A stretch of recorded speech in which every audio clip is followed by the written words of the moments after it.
berlebihan, bersikap hanya mendatangkan malapetaka bangsa. Sungguh berlebihan, berperilaku hanya mendatangkan malapetaka negara. Wajar dalam segalanya, maka bangsa dalam bahagia. Bismillahirrahmanirrahim. Pemirsa tercinta yang dirahmati Allah Tuhan Yang Maha Esa, bersua kembali di kanal Hikmatologi. Monolog sederhana mengajak diri kita masing-masing berpikir kian melembut, cerdas, dewasa, bijaksanakan hati nurani berdasar kitab suci agama kepercayaan yang kita yakini. Tentu saja upaya serius terus-menerus tak kenal putus untuk menghayati, mempedomani, mengamalkan Pancasila niscaya dalam kehidupan sehari-hari. Pemirsa yang dirahmati oleh Allah SWT, tanggal 24 Juli 2024 hari ini saya mengucapkan selamat Hari Kebaya Nasional. Semoga kebaya dari ragam suku yang ada di Nusantara dengan ragam model yang sangat anggun tetap lestari, dikenakan dengan bangga oleh perempuan-perempuan Indonesia.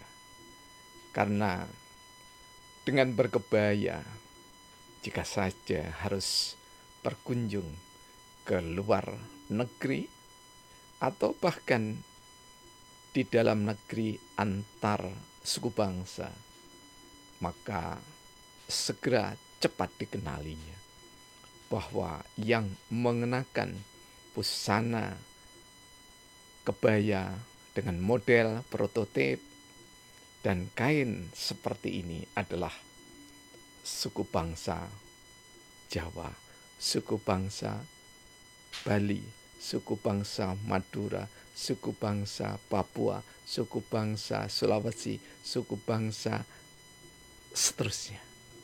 Selamat Ibu dan juga kita kaum bapak bisa menikmatinya. Betapa cantik dan anggun mengenakan kebaya nasional Indonesia Nusantara. Pemirsa yang dirahmati oleh Allah, hari Selasa kemarin agenda yang semestinya kita berbicara tentang hamba-hamba Allah yang dibersamai oleh Rasulullah Muhammad Sallallahu Alaihi Wasallam. Kali ini kita akan mengemas kiai musyrik yang dibersamai Rasulullah Muhammad Sallallahu Alaihi Wasallam. Tentu ada pertanyaan dari kita semua, mengapa kiai musyrik? Kiai musyrik itu dialamatkan oleh sekelompok orang kepada seseorang, di mana seseorang itu secara akademik yang dituduh musyrik itu adalah seorang sarjana, tidak saja sarjana tapi juga magister, tidak saja magister tetapi juga doktoral. Dan sekolahnya yang dituduh musyrik itu mulai dari full student. Jadi mulai dari SD, SMP, SMA, kemudian sarjana muda, sarjana, semua dilalui sebagai full student. Jadi bukan sampingan. Sedangkan tokoh yang memusyrikkan itu, sarjananya itu okulasi, cangkokan. Jadi bekerja dulu baru kemudian sekolah. Tidak berarti jelek, tidak ya. Tetapi itu sekedar untuk perbandingan. Kemudian kedua-duanya itu sama. Jadi kedua artinya satu kelompok ini, ya, satu kelompok yang memusyrikkan seorang kiai itu adalah seorang birokrat. Yang dimusyrikkan birokrat swasta. Jadi yang memusyrikan itu birokrat plat merah, ya. Bahkan ada yang kepala peradilan yang berbasis agama, gitu ya. Jadi sangat membanggakan, gitu. Pimpinan organisasi Islam yang sangat dihormati. Sekaligus juga yang keempat itu adalah ustadz, ya. Selain ustadz juga sama-sama ustadz, ya. Bahkan yang dimusyrikan itu adalah seorang yang dianggap kiai oleh organisasi yang lainnya. Sama-sama ketua takmir masjid, ya. Jadi ada kesamaannya. Sama-sama pimpinan organisasi Islam terkemuka. Kemudian kalau dari segi makhrajul huruf, gitu ya, tajwid, maka yang memusyrikan itu ada yang memang keluaran pesantren, ya. Dan yang satunya itu ya walaupun bukan keluaran pesantren tetapi ahli bahasa Arab. Suaranya sangat memukau. Jadi kalau diminta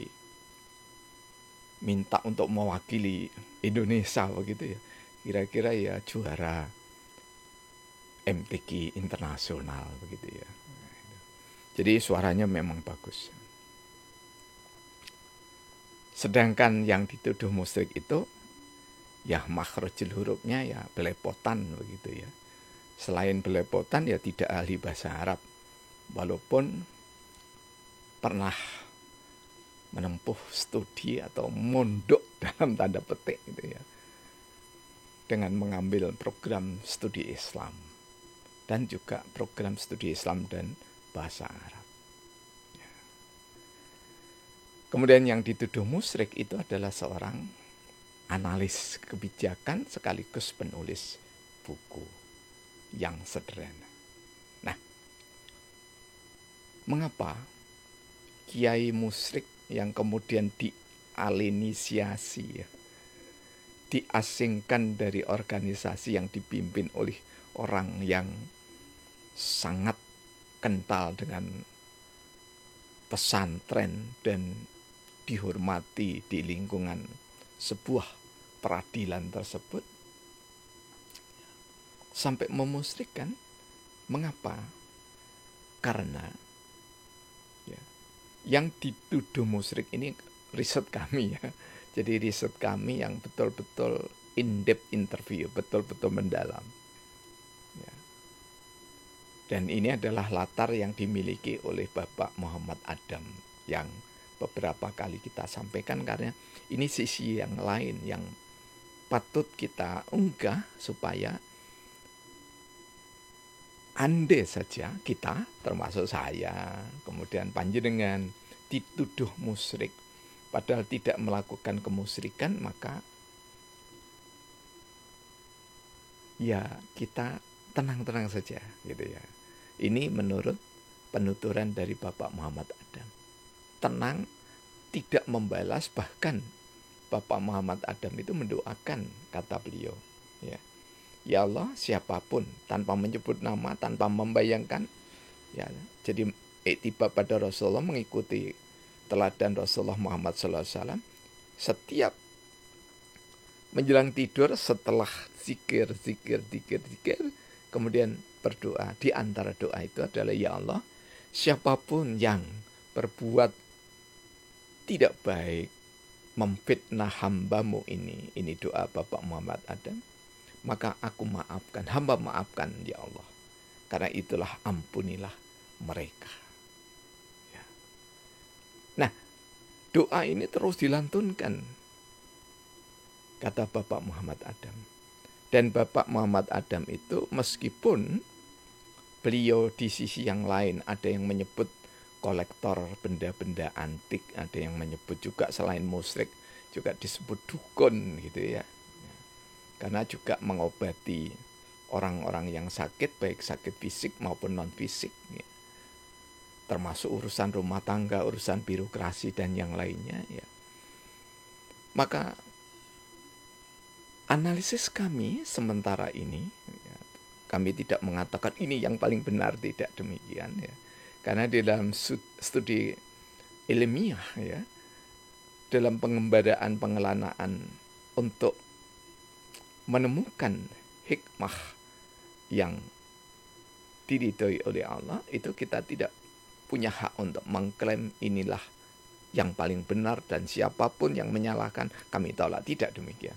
Tapi sajian kami di kanal Hikmatologi yang kurang lebih insya Allah sekitar 70-80% itu adalah hasil riset kualitatif ya.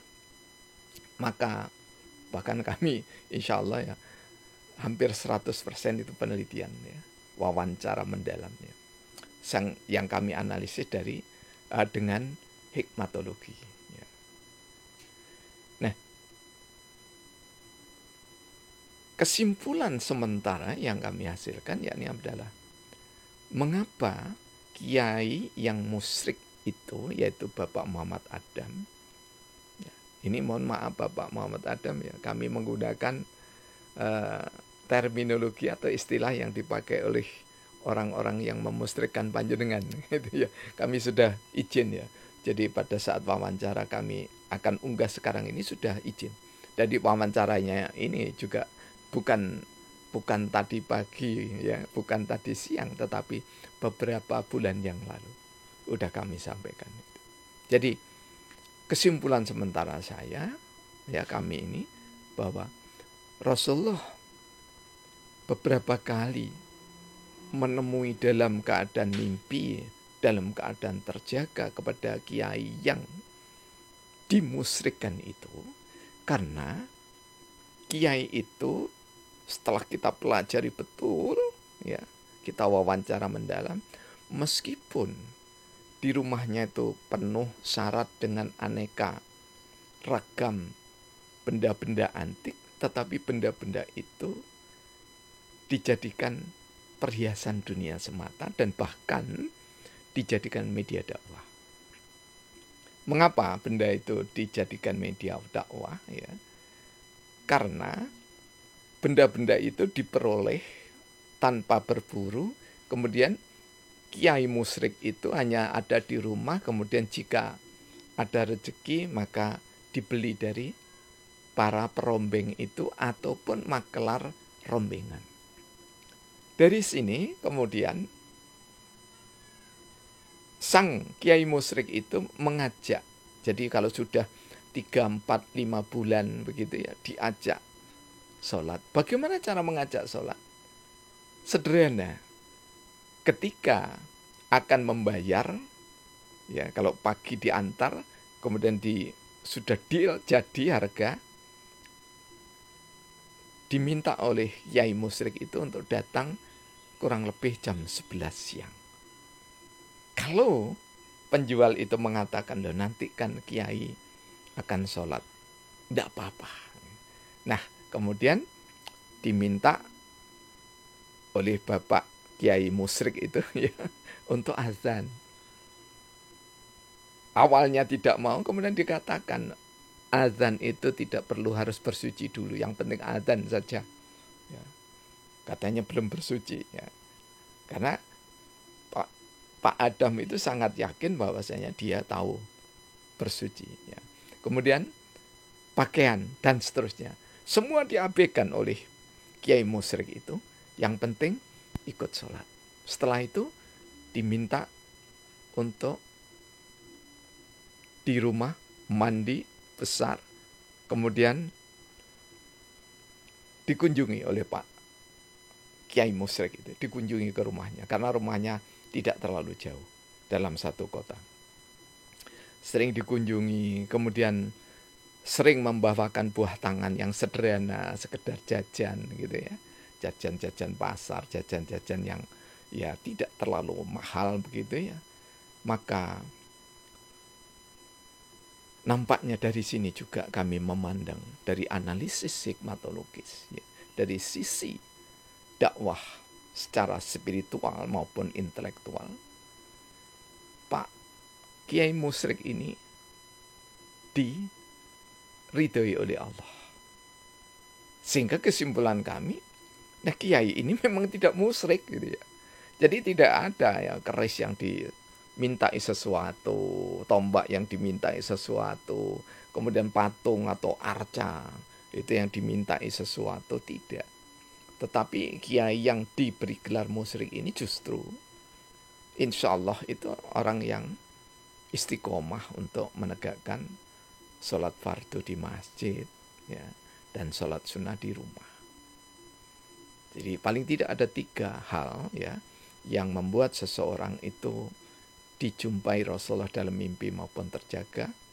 1, mendoakan, memaafkan orang yang boleh jadi berbuat salah. Yang kedua, memohonkan ampun.